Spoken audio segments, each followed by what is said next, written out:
Ei, eu sou o Bitar e no vídeo de hoje iremos adentrar na brutal ficção distópica da mente de Jamie Delano. A graphic novel escrita por Delano e desenhada por John Higgins foi lançada em 1990 pela DC Comics, dentro do selo Black Label, indicada apenas para leitores maiores de idade. Esse selo é famoso por ter produções de grande destaque da editora, como Sandman e Hellblazer, quadrinho que também foi escrito pelo autor na época. A HQ foi republicada pela editora Pipoca e Nanquim no ano de 2024 e é desse encadernado que iremos falar hoje. Mundo Sem Fim é uma grande jornada sobre os papéis de gênero e sexo dentro da sociedade moderna, e mesmo sendo escrita há mais de 30 anos atrás, ainda se mantém interessante e, de certa forma, muito atual. Trazendo uma visão pessimista e ousada de um futuro distante, conceituando o que o nosso mundo pode se tornar e como os conceitos hiperbólicos de machismo e misandria podem levar o planeta à ruína. Delano opta por uma linguagem muito rebuscada e metafórica no texto, fazendo diversas referências a um mundo há muito perdido e alusões sexuais, elementos esses que são ressaltados ainda mais pelos desenhos belíssimos de Higgins, que traz uma arte pintada, deixando a graphic novel com uma cara única. Geralmente eu recomendaria um lanche e um refri para assistir o vídeo, mas as coisas aqui são bem pesadas, então fica numa aguinha que vai ser melhor. Sem mais delongas, vamos conhecer o eterno ciclo de ódio e dor, que é a vida humana.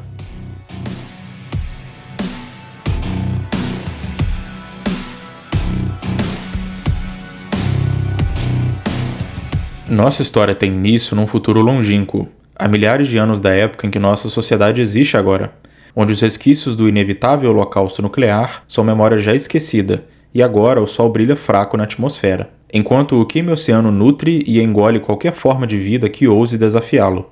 Aqui existem praias de escamas e litorais de cicatrizes, que se dissolvem sobre o ácido sulfúrico dos ventos da noite.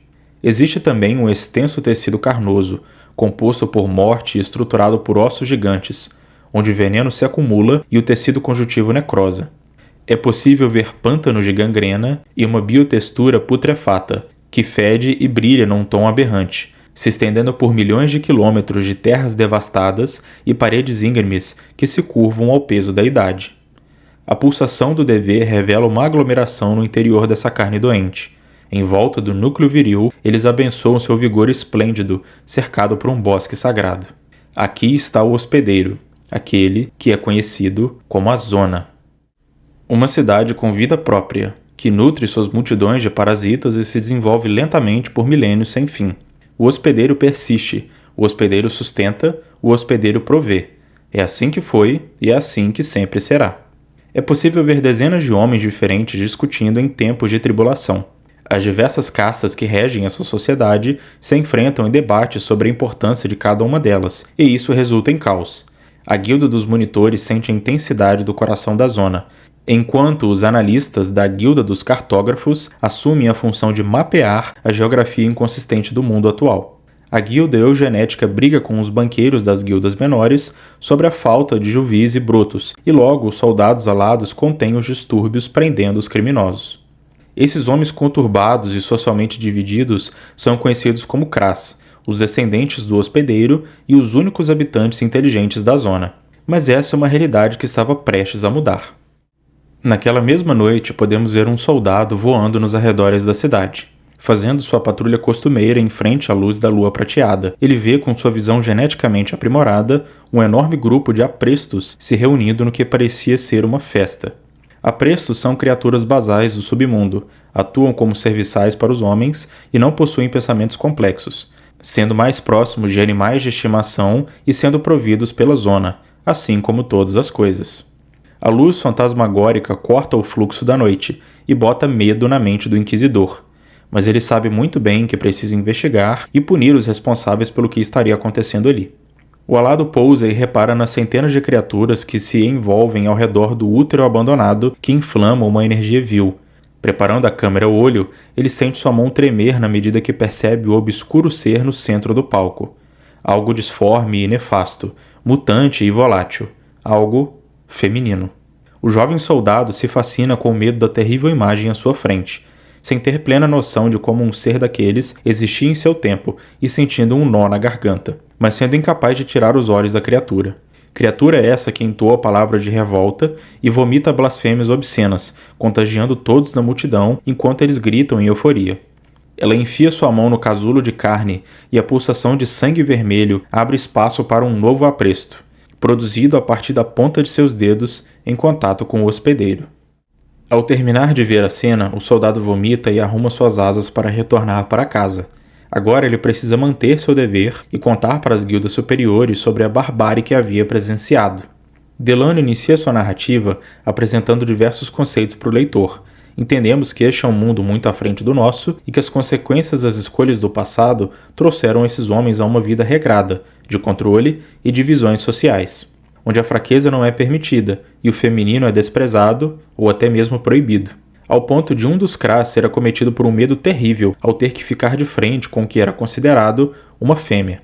Nas páginas seguintes vemos o alado retornar à zona e levar as imagens que registrou para seus superiores. Primeiro ele recebe uma purificação carnal por estar em contato com tanta impureza, onde a ponta do flagelo lambe o sangue de suas costas e ele se torna santo novamente. Depois indo de encontro à luz sagrada dentro da Irmandade do Severo Propósito, onde o beijo da virtude consome seu corpo e ele retorna ao hospedeiro. Agora os aristocratas que governam a zona conversam entre si sobre as imagens capturadas na noite anterior, afirmando que aquilo deveria ser algum tipo de blasfêmia, já que todos esses séculos de engenharia científica neural serviram justamente para evitar que algo assim acontecesse. Diferentes gerações de cientistas trabalhando e monitorando as funções do hospedeiro, estimulando as secreções corretas e inibindo a química de acordo com seu grande plano. Agora, o horror da incerteza eugenética toma forma e influencia a política corpórea. Um vil rumor se faz carne, e eles não podem permitir que uma fêmea circule livremente pela zona. Diante da crise iminente, os Kras da Irmandade do Severo Propósito retornam à sua maior arma, um juvio geneticamente cultivado com os genes dos ancestrais, atualizado de forma que seu corpo manifeste o ápice da capacidade masculina em todos os sentidos, um guerreiro nato com ódio em seu coração, capaz de mover povos e destruir exércitos, e capaz de caçar aquela que retira a paz da zona. Ele é a verdade, a perfeição, o cirurgião que veio para curar este mundo doentio. Ele é o Irmão Ossos. Montado em sua máquina de destruição e com sua armadura de determinação, ele parte em direção aos arredores da zona. A população se espanta e se impressiona com sua presença, maravilhados com o poder máximo que o homem pode alcançar. E assim ele segue por meses, destruindo os apressos que encontra em seu caminho e queimando aqueles que mostram resistência à glória de serem purificados pelo Irmão Ossos. Sem qualquer tipo de remorso, pois este é um trabalho sagrado, o de trazer a justiça masculina para todo mundo. Afinal de contas, o homem deve triunfar sobre a carne, e esta é uma luta que será vencida com pura brutalidade. Depois de meses de caça frenética, o exército do Homem Perfeito finalmente chega no esconderijo da tal fêmea. Aqui acontece uma grande batalha, onde milhares de soldados e criaturas se enfrentam no entardecer alaranjado do céu pós-nuclear. O fogo dos corpos queimados divide lugar com o sangue que escorre das carnes vivas. Elas se tornam mortas na medida que o ódio triunfa sobre o desconhecido.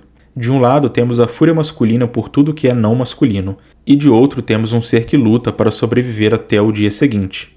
O Irmão Ossos a persegue para dentro dos corredores daquela caverna, e consegue acertar seu arpão no torso dela. Mas ao puxar o que parecia ser uma casca, um ser de pele comum é revelado, algo que não parecia tão monstruoso ou ameaçador quanto antes. O guerreiro olha perplexo na distância e se questiona o que seria aquela criatura afinal.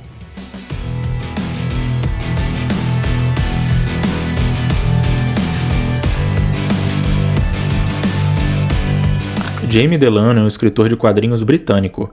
Nascido em Northampton, na Inglaterra, em 1954, ele foi um dos autores que fizeram parte do movimento conhecido como Invasão Britânica, onde diversos talentos europeus entraram no mercado norte-americano de produção de gibis e contribuíram para revolucionar o meio.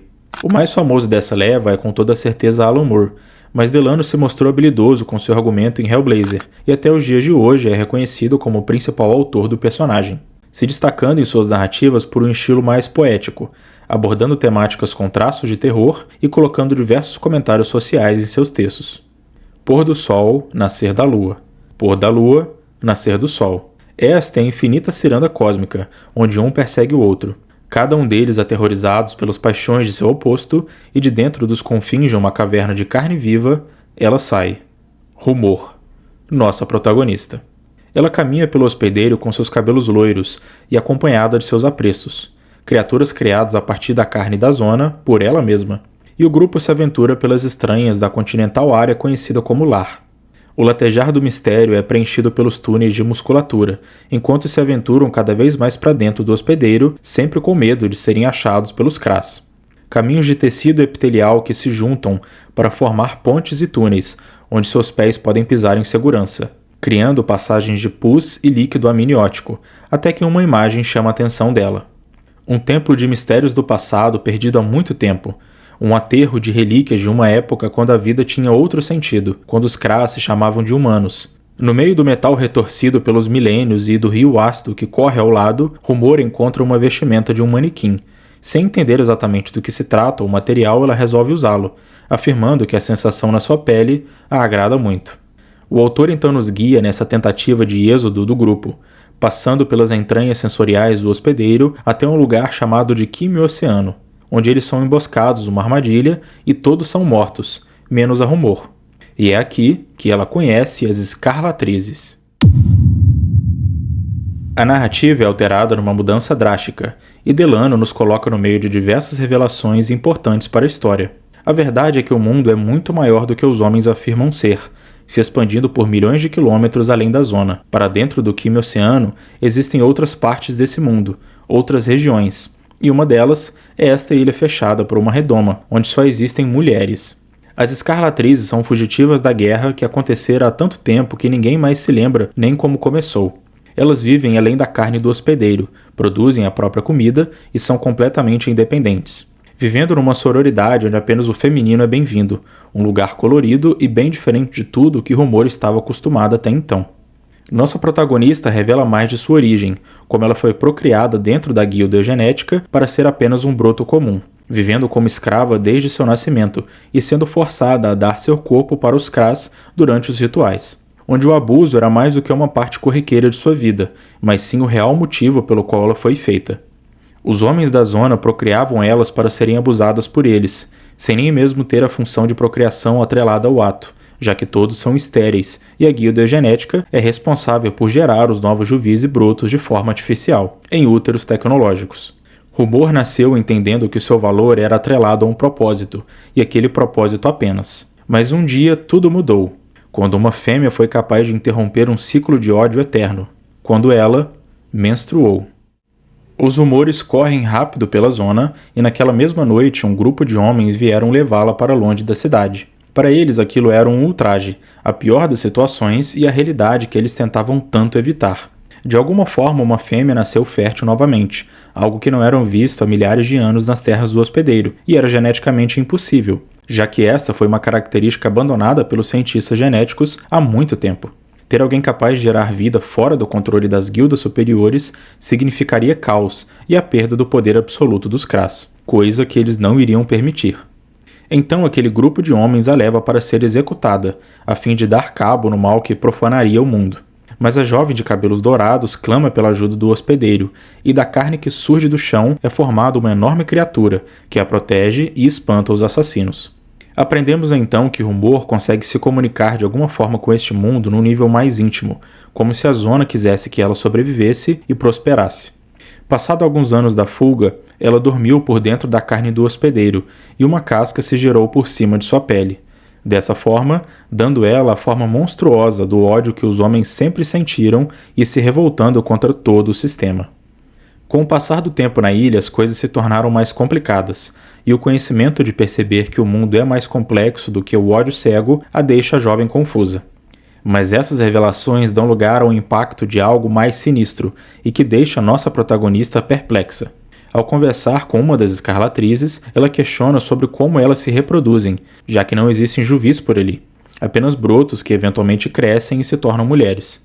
A resposta dada é que a maioria dos meninos são mortos ao nascer, mas alguns são mantidos em cativeiro para a procriação no futuro, sendo tratados como criaturas presas em jaulas. Os juvis se tornam homens e as mulheres que podem engravidar extraem as sementes deles, dessa forma dando continuidade ao seu meio de vida.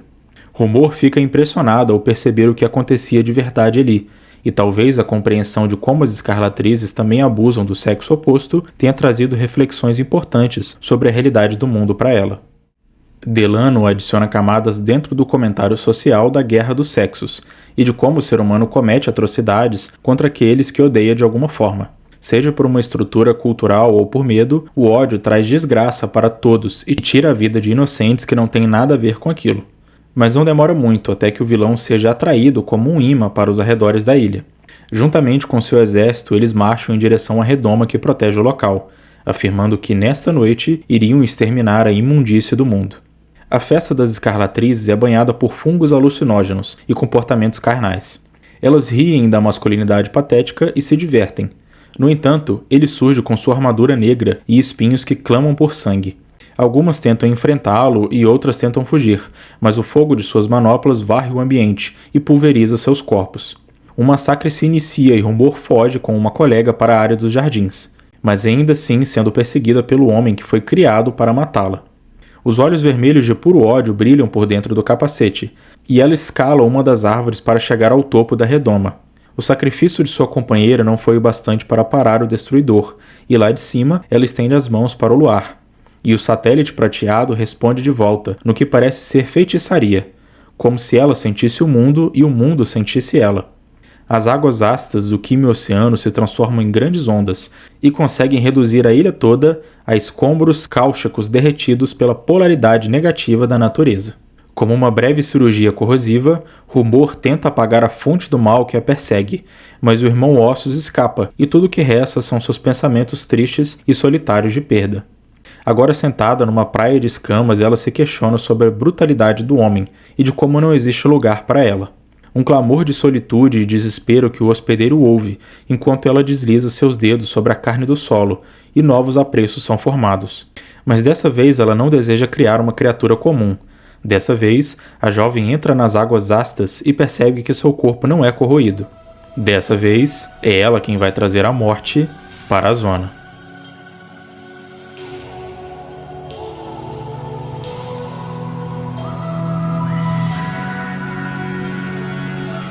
John Higgins é um conhecido artista inglês que traz vida às páginas de nossa história. Ele nasceu em Liverpool no ano de 1949 e se destacou principalmente como colorista de certas HQs bem famosas, como Batman Piada Mortal e Watchmen. Seu estilo surrealista adere um nível de complexidade e impacto aos quadros que só alguém no nível dele conseguiria fazer. Em Mundo Sem Fim ele não só desenha, como também colore, e sem suas cores essa narrativa não seria a mesma. Os Kras das guildas superiores comemoram em seus salões escuros a vitória do Irmão Osso sobre a mulher que ousava quebrar as relações de poder na zona. Eles chamam seu campeão de volta para casa sem perceber que o soldado perfeito não retornaria tão cedo, já que ele e seu grupo foram atacados por um ser enorme, de musculatura imponente e carne letal. Um anjo destruidor com gritos agudos que se assemelham a metal enferrujado sendo tracionado no chão de concreto. A criatura alada mata seus companheiros voadores e o deixa para retornar à cidade a pé, coisa que demoraria algumas semanas. Por um mês, o reino de terror foi instaurado dentro da zona. Terror este que talvez sempre estivesse ali, mas agora tinha um foco diferente. O cantar arrepiante do dragão castiga os Kras abaixo e destrói as antigas relações de poder daquele lugar. Matando todos que sente vontade, Rumor se aloja na fortaleza decadente do coração da cidade, enquanto as diferentes guildas se escondem e tentam discutir uma maneira de lidar com a fêmea que agora comanda o lugar. Certamente o ultraje dessa situação ecoa pelos corações masculinos e os faz sentir repulsa. Depois de milhares de anos de uma administração misógina que condenava vidas femininas e as usava como carne sexual, agora a figura de poder instaurado por força bruta é justamente de uma mulher, e considerando os acontecimentos dos últimos tempos, ela certamente é a única em todo o mundo. A carne do hospedeiro se molda em sua vontade, e a garota reflete dentro dos corredores gelados da construção que sempre lhe representou o ódio. Agora os gritos de dor dos Kras lá fora são apenas ecos de uma mente distante e reflexiva, a respeito da verdade desse mundo e do ciclo de ódio no qual todos fazem parte, incluindo o homem que jurou matá-la, as escarlatrizes em seu domo e até mesmo ela. E após um mês de terror, ele retorna aos arredores da grande polis, cercado pela morte de seus irmãos que sangram em estacas podres de sonhos empalados. presenciando a carne que compõe tudo se tornar ainda mais fétida na medida que o horizonte é escurecido pelo luar negro, que reflete o medo no coração dos homens. Ele está aqui para morrer, e sabe muito bem disso. Mas antes de alcançar aquela que jurou destruir, ele precisa enfrentar o mal máximo daquele lugar. E a sensação de ouvir os dentes rangendos da criatura alada ao vê-lo o deixa apreensivo. A sombra o engloba totalmente e um combate mortal se inicia. Os guinchos da batalha podem ser ouvidos por todos presentes nos arredores. Os tremores selvagens dos golpes parecem deleites para a carne selvagem que compõe a zona. E o clamor do êxtase em sua mente abafa qualquer pensamento lógico. A violência primal toma conta, e ele faz tudo que pode para ferir o anjo negro, mas nem mesmo o irmão Ossos é capaz de silenciar o dragão do medo masculino. E agora ele pede para que o monstro termine o trabalho e o mate de uma vez por todas. Mas como um verdadeiro deus ex machina, uma voz ecoa por dentro do capacete metálico. Rumor conta a fraqueza da criatura para seu inimigo e pede para que o incinere de dentro para fora. E assim o guerreiro faz, sendo levado às alturas com a águia dentro de um rodopio suicida, onde as chamas ganham os céus e ele cai em direção ao seu destino novamente. Seria difícil definir com certeza o sentimento que percorre na cabeça de ambos nesse momento. Sabemos até então que tanto nossa protagonista quanto o vilão da história foram feitos para esse momento final, como peças de uma complexa engrenagem que movimenta esse mundo de ódio e carne. Mas ao chegar na fortaleza e se deparar com o rumor, o irmão Ossos não entende a postura de sua rival. Ela não parece ter interesse em luta e entoa falas calmas, como se o atraísse para uma armadilha, se negando completamente a enfrentá-lo e se movimentando de uma forma delicada pelos escuros cômodos daquele lugar. Ele a segue passo após passo, enquanto presenciamos uma revolta acontecendo lá fora. Os Kras das guildas inferiores finalmente se revoltaram contra a maioria que controlava o sistema de castas. E agora a Irmandade do Severo Propósito tem seu fim nas mãos daqueles que tentaram controlar durante milênios. Queimados e com seus crânios arrancados de seus corpos, um símbolo da brutalidade da revolta dos oprimidos contra os opressores. Mas o que acontecia lá fora não se comparava ao que estava prestes a acontecer lá dentro, na medida que presenciamos tentáculos de carne dominarem um soldado e retirarem sua armadura pesada. Seu corpo machucado se revela por baixo do metal negro, e o humor pede para que ele pare de lutar e se entregue a ela. Uma afirmação que abala totalmente a mente do vilão, questionando como sua carne pode desejar algo tão sujo e como aquela blasfêmia não poderia fazer parte de seus impulsos, pois ele era o ser ideal e ela era apenas uma fêmea. O medo ancestral de quebrar as doutrinas masculinas é lentamente vencido pela elaborada armadilha de rumor. Toda a carne da zona se move juntamente com os dois dentro desse momento copular, como se o próprio mundo pedisse por aquilo. Os últimos espécimes humanos férteis existentes. Ele reluta com sua mente, mas ela implora por sua semente da vida. E nesse último momento, o verdadeiro narrador do livro se faz presente e assume as rédeas do destino. O próprio hospedeiro se torna consciente após milênios de exploração e absorve os dois corpos que se degladeiam em tensão sexual, entendendo que a única forma de seguir em frente é recomeçar do zero e unir aqueles seres em nova vida, em nova carne de amor e violência. Morte em vida e vida na morte. Este é o ciclo que se mantém nesse lugar que chamamos de casa. Os Kras criaram o hospedeiro para ser um reflexo de seu perverso desejo, um continente em eterna dominância, sustentado por um ser colossal, capaz de prover e manter o status quo masculino. Mas seus dogmas agora caem, e toda a vida na Terra terá nova chance de ser novamente. Pois para haver vida deve haver morte, e a carne que se formou parasita no nosso planeta grita em alegria por finalmente entender sua condição e se livrar de suas amarras, dando espaço às águas purificadoras do Quimio Oceano para que a maldade seja corroída e a semente fértil da vida seja novamente plantada no corpo que a nutre. E assim surgirá a nova vida, caminhando por entre vegetação e terra e não por carne viva, desfrutando do ciclo harmonioso de crescimento, amor e decaimento de forma pacífica. A visão combinada e concebida pelas escolhas do passado, a hemafrodivindade, sendo refletida num novo ser que dará continuidade à definição de sentimento desse lugar. Dentro desse ciclo milenar de vida e não vida, nessa jornada de reflexos de biotextura, nesse mundo sem fim. Escrever sobre essa graphic novel foi um desafio para mim. Eu sempre leio e releio os quadrinhos antes de produzir os roteiros, mas confesso que este foi um livro que eu tive que reler mais vezes. Todo o misticismo e a profundidade do texto de Jamie Delano são demonstrados através de uma excelente composição de mundo. O autor escreve com maestria e compõe uma narrativa que é não somente poderosa, mas também atual, de certa forma, fazendo um paralelo claro com as discussões de gênero e sexualidade que temos hoje em dia, e elevando tudo isso à enésima potência, numa história que é sim completamente fictícia, mas expõe problemáticas reais. Os conceitos de misoginia e misandria ganham um novo nível aqui, com uma brutalidade e maldade que ainda não vimos de forma estruturada em nossa sociedade atualmente, mas traz reflexões importantes sobre como essas ideias são formas distorcidas de se olhar para a realidade, e talvez esse seja o maior triunfo de Mundo Sem Fim, mostrar para o leitor que é preciso uma fantasia futurista em um mundo distópico, para que ele ou ela se sinta incomodado com o perigo desses pensamentos, por menores que sejam. Rumor é uma excelente protagonista, pois ela funciona como personagem da narrativa e como recurso literário da própria mensagem do texto, como se ela fosse a resposta do hospedeiro para um mundo doente, enfrentando o mal estruturado e trazendo mudanças positivas para toda a Terra. Mundo Sem Fim é um tipo de história que traz algo além da leitura quando fechamos a última página, algo que fica com a gente por muito tempo, e esse impacto é dado também pelos excelentes desenhos de John Higgins. Ele compõe painéis que expressam mais do que apenas imagens de personagens falando ou lutando, mas experiências que passam emoções vitais para entender a trama de Delano. Caso você tenha se interessado pela narrativa e queira conferir pessoalmente, eu recomendo muito a leitura do material na íntegra, e deixei alguns detalhes sem mencionar aqui de forma proposital para caso você vá ler. Espero que tenham gostado. Não é fácil falar de gibis no YouTube, ainda mais quando não se trata de super-heróis, mas espero que o tema possa gerar alguma reflexão em vocês, assim como gerou em mim, e a gente se encontra no próximo vídeo.